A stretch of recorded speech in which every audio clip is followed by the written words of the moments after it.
दोस्तों, बात एक गांव की है जहाँ पर एक लड़की रहती थी। उसका पढ़ाई में मन भी लगता था। वे दोनों बहनें और एक उन दोनों बहनों से छोटा भाई था।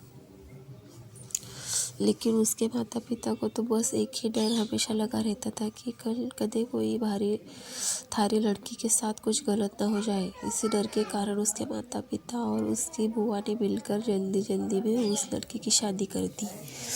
जिस लड़के के साथ उसकी शादी हुई वो उससे 10 साल बड़ा था।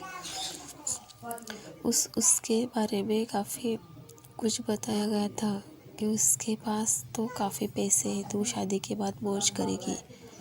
अब शादी के बाद जो सभी लड़कियों के साथ होता है, ऐसा ही उस लड़की ने सोचा था कि तेरे साथ भी ऐसा ही होगा। पर जैसे ही वह अपने ससुराल गई, वहाँ उसने पाया कि उसके ससुराल को तो शादी पहले ही बहुत हो चुकी थी।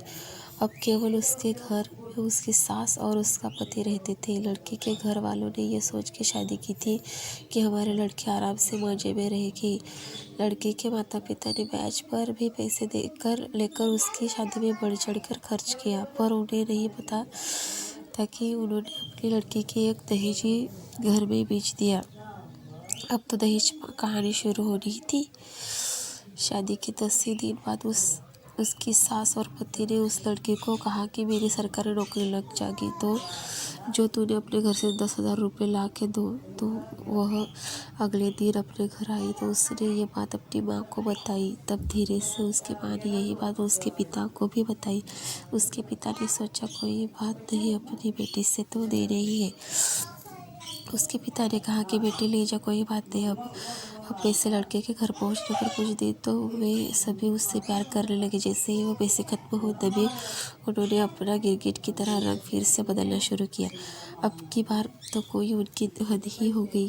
वे सभी उस गंदी और बदनजर कहने लगे, उसको घर से बाहर तक नहीं जाने देते। अभी 3 ही महीने हुए थे कि उसकी शादी को, तभी उसकी सास भी चल बसी। फिर क्या था, अब तो और भी उसकी लड़की के साथ ज़्यादा गलत होना शुरू हो गया। उसका पति जब भी घर से बाहर जाता था तो वह हर घर की चीज़ को ताला लगा के और उसके एक कमरे में बंद करके जाने लगा। वह जब भी कुछ बात करती तो तभी वह उसकी पिटाई भी कर देता, जिसके कारण वह डरती नहीं बोलती थी और न ही उससे कभी फ़ोन मिलता था कि वह अपने घर वालों से बात कर ले। जब भी वह कहती तो उससे यही बात सुनने में मिलती थी कि मेरे फ़ोन पे पैसे नहीं है। अभी उसकी शादी को 6 ही महीने हुए थे तो एक दिन उस लड़की का पिता उसके गांव से